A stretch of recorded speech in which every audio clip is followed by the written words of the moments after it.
The David Pakman Show at davidpakman.com. Welcome to the first bonus show of 2017. We are back. Yeah, it's good to be back. A lot of things happened politically. A lot of things happened. I had an interesting trip. Pat had an interesting trip. I guess we'll start with my trip. So a few things. Number one, I flew from Boston to London, where I went there for a week for the end of the year break. On an airline, relatively new airline, or at least new to the Boston market. I don't know I think it's a new airline generally, called Norwegian Air Shuttle. And it's kind of like an international low-cost carrier. And it ended up being really, really good. They fly for this direct Boston to London route. They fly the brand new Boeing 787s, which really are fantastic planes. And I don't know if you followed at all, Pat, the development of this airplane. And the whole concept of the 787 is it's not continuing to go bigger and bigger like the Airbus A380. Okay. This is a plane that it's a two-engine plane, so it's not like the huge 747 A380. The idea being that it's more advanced, it burns far less fuel, and it's a much more comfortable ride. And the cabin doesn't get nearly as dry as on most planes. The windows are like 2/3 bigger. Lighting is much less harsh. Is it one of those planes that have the 2 seats on the side, 3 in the middle, and 2 on the other side, or is it just a 3 and 3 smaller plane? No, it's a wide body, so it's two aisles. Yeah, it's a wide body long haul plane, and it was a really good experience. This is the first time I had flown in one, and I could not say better things about Norwegian Air Shuttle nor about the Boeing 787. Very interesting to see. Sort of, it's not fundamentally changing air travel. Air travel has been the same for a while. But it's definitely different. If I sit on a normal plane for 7 hours, for example, although this flight was only 5.5 from Boston to London, but if you imagine a 7-hour flight, when I get off of it, my lips are super dry and you just feel dehydrated. And it was noticeably different on this plane. And it's because it's sort of pressurized to not be at like the 7,000 or 8,000 foot altitude that most planes are pressurized to. And that may cause you to faint, we've learned, too. Well, so yeah. You had to make sure to keep yourself hydrated. Indeed. And not to have any alcohol before the trip. No, yeah, I did not faint on the way there or back, and I was very stressed about it. People might remember on my flight back, my last vacation was in Italy, and on the flight back, an 8.5-hour flight, I fainted about halfway through. We determined I was clearly very dehydrated, and that I had alcohol on the plane. I mean, I just did everything wrong. And this time I was drinking so much water, I must have gotten up to go to the bathroom probably 8 times during the 5.5-hour flight. I mean, it was crazy. I just didn't want to take any risks with the hydration. But I was fine, fortunately, on the way there. Did you get one of those back. free meals, too? Because they've kind of phased those out on the domestic flights, at least, but you can still kind of get them when you're going across different countries. Yeah, they still had meals included. They actually served smoked salmon bagels for breakfast, which was, I mean, as far as airline food goes, pretty good. With cream cheese and capers? Cream cheese and capers. Yeah, wow. I mean, they had the full thing. Yep, no doubt about it. So, okay, that was really great. Now, as far as culture and cuisine in London. Cuisine, okay. London, not known for its cuisine. And the as I mentioned sort of on the show, the British pub food, I had fish and chips a couple of times. How many times am I really going to have fish and chips? I had some of the different, I mentioned on the show, I did the afternoon tea thing with my girlfriend a couple times, and it was cool.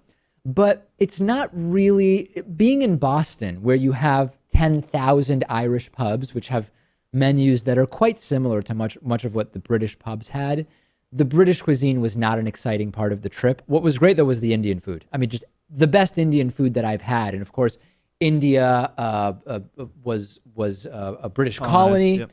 And you saw not free flow, but significant immigration and just the best Indian food I've ever had in London. And many people I've mentioned that to said, oh, it's the best there. Yeah, and Indian food for the most part is good for my diet too. So I'll have to check out the next time I go to London. Yeah, Indian food I even had Indian breakfast food. Which is what? Well, I mean, I don't know. This was supposedly Bombay style Indian breakfast food. And so, the naan bread, which is like a common Indian bread. They take the naan bread and they scramble eggs and sort of wrap it inside of the naan bread and then give you a spicy sauce that you put on top. Pretty good. Yeah, that sounds fantastic. I know the British cuisine is not the best by itself, so No. you definitely should go to the Indian places, the Asian places, etc. Absolutely. Now, as far as culture goes, okay, it was very comfortable to be in London, but much of that is, number one, shared language. Number two, living in New England, it looks just like being in New England to be in the surrounding area of London. Now, London, of course, is a really big city, so that's not exactly like being in New England other than in cities. But you've got all the same town names. We've got a Brighton here, right here next door. They've got a Brighton. We've got a Milford. They've got a. I mean, it's all the exact same names of places. They speak the same language. The weather was very similar. So in that way, it felt much less like being in a truly foreign place.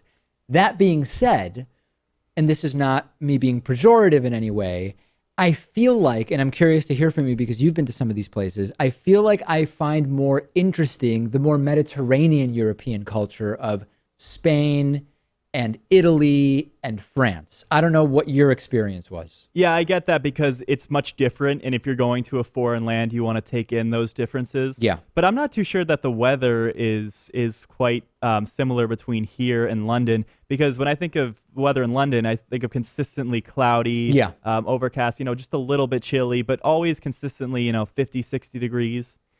Here, you could have it be 80 degrees one day and 40 the next. It'll ping pong back and forth, and you'll Sure. get all different types of weather here. I guess what I mean is the weather during my entire trip there was almost identical to what it was in Boston before I left, which you was hadn't about left, yeah. 45 degrees and a lot of cloudy days, so to speak. So even weather-wise, it didn't feel like I'd been transported to a different place. You know? Right, you got to feel like you're getting away on vacation. Right. But overall, it was great. Really enjoyed it. Got to visit my cousin there. Pictures of him and I on my Instagram at david.pacman. Really, really good trip. And if I were to go back, I would want to check out some of the smaller towns. I sort of have a curiosity about Liverpool, which is almost as far as you can be from London, Yep. all the way on the north coast of England. I have some curiosity about that. I would love to check out like Oxford and Cambridge, but alas, who knows when I will next be back there. It was your first time there. It was my correct? first time there. Yeah. Yep, I'd never been there. All right, so Pat had what I'm calling the excellent adventure road trip where he drove all the way down to Florida. Do you want to explain sort of like what you did and then you flew back at the end of the trip? Yes, so I've never gone on a road trip that long before. I Yeah. wanted to do that epic adventure of a lifetime. What was the And longest driving that you had done before? Washington, D.C. Okay, to so that's like Boston. eight and a half hours? 8 Yeah. hours, yeah. This was something that's going to be split up across multiple days. I guess you can do it in one shot if you want to drive 5 hours in a row. But Yeah. that's not in the spirit of a road trip, No, right? and it's not healthy either. No, it's not. So the first day we drove down to New Jersey, stayed at a friend's house, and then North Carolina, stayed at a friend's house.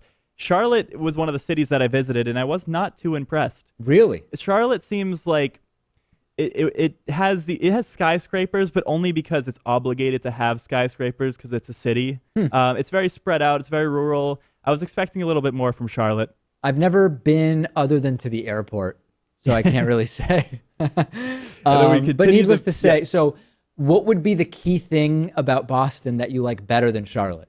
There's history here. It's a coastal city, which I like a lot more. Yeah. I didn't take in too much of the city. They have this like epicenter strip mall kind of area. Oh, love strip in the malls. center of the city. But I think that was their main attraction. Yeah. I don't know what else they have there, but I wasn't feeling Charlotte. Okay, fair enough. Continue down to the rest of the trip in Florida. Stayed in Jacksonville, which is probably not the best place to stay overnight in terms of sightseeing. Remember when Lewis called into the bonus show a couple weeks ago, he was in Jacksonville at the time, or heading to Jacksonville. He also said it was not a great place for him. It's too bad I didn't run into him, though. Yeah. Continue down the eastern coast of Florida, down Palm Beach. Just stopped on beaches the whole way. It was fantastic. Yeah. Miami is an amazing city. I love Miami. I want to go back.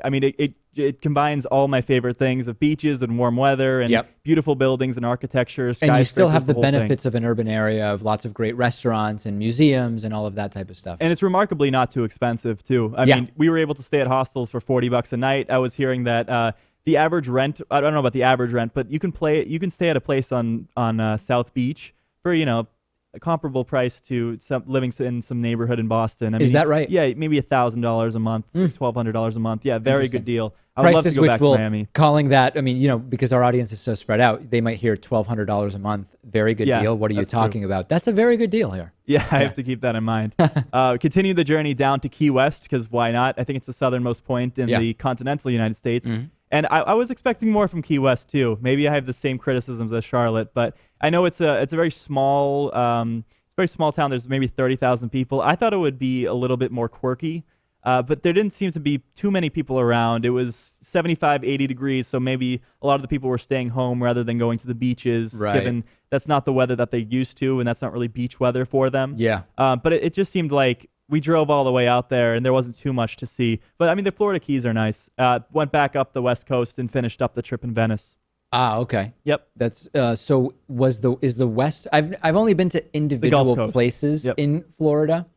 Is the Gulf Coast driving whole? Does it feel like a totally different place than going down the East Coast highways?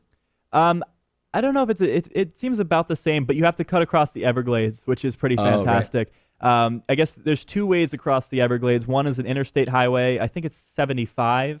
And then there's just a Florida state highway, which is just Route 41. And that highway is the one we took, and it's just one lane the whole way. It's just straight for at least a couple of hours. Wow. Really starts to drain on you. You don't see much of anything. Yeah. And if you're going there around sunset or after dark, I mean, good luck to you. That's a tough trip.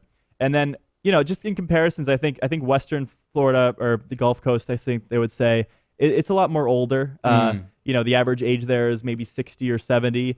The East Coast of Florida is where you want to be. I think that's where the nightlife is. Interesting. So when I've thought about doing a road trip, the longest I've ever driven has basically been 6-hour trips. So Boston to Montreal is one example. Another one is Boston to Allentown, Pennsylvania. And I think that was actually even less. I think it was 6 hours with a stop or two. Yep. And I like driving. I consider myself to be someone who likes driving, but I get very bored when I'm just on a long highway trip, because then I don't even feel like it's really driving. It's just basically you put on cruise control and you're just passing the miles one after the other. So when I've thought about doing road trips, I thought the way it would be interesting would be to drive one way and then just to fly back. That's the way we did it, yeah. Other people say, well, if you come back a different way than you go, then it's just as interesting coming back than going. I don't know. I feel like when I know that I'm on the return, that I would just start getting very fatigued and bored with the driving. You're absolutely right. And after, spending a week pretty much having all of your stuff in your car, it gets to a point where you just kind of want to go home. Yeah. And just being on the way back will put you in a mentality where you're just not enjoying yourself. And you're done seeing the sights. It's time to go home. Any car related issues that happen when you drive that long that people might not think of if they just drive short distances? I mean, you definitely want to have a reliable car. This is maybe a few years old and had about 25,000 miles on it. Yeah. All the latest gadgets on it, rear backup cam, the blind spot stuff. Because when you're adding up that many hours of driving, it is quite dangerous if you think about it, because driving is inherently dangerous if you're going to do it for, 30 hours, 40 hours, a lot of the times without braking for, hours at a time. It can be kind of dangerous. So Boston to Jersey was what, 4.5 hours? Yeah, I would say about 4.5. And then Jersey to Charlotte was how long? It's hard to remember. Maybe 5, 6. Really? That seems low. It could be long. No, it could be longer. I mean, it's all melting together. So maybe it was closer to 8, 9. Yeah. And then Charlotte, you went straight to Jacksonville. That was the next stop. Which really wasn't that impressive in terms of covering ground on a road trip. But we got sidetracked a little bit and was actually picking up a friend to bring him down to Miami too. So we wanted to stay in a city before we got to him. Any problems with veganism during the trip? You got to be prepared. I had a whole cooler of stuff. I mean, staple foods is what you got to bring. Peanut butter, loaves of bread, bananas, nuts, all that stuff. And yeah, I mean, it's tough when the only rest stops are places like McDonald's. Yeah. I mean, what are you going to do? You can't even eat the fries. Can't eat the fries. As we know, the fries have beef in them. Yeah. So you went very prepared. Very prepared. You had to be prepared. Interesting. Very, very interesting. All right. There's Pat's trip. That's it for today. We'll be back tomorrow. The David Pakman Show at davidpakman.com.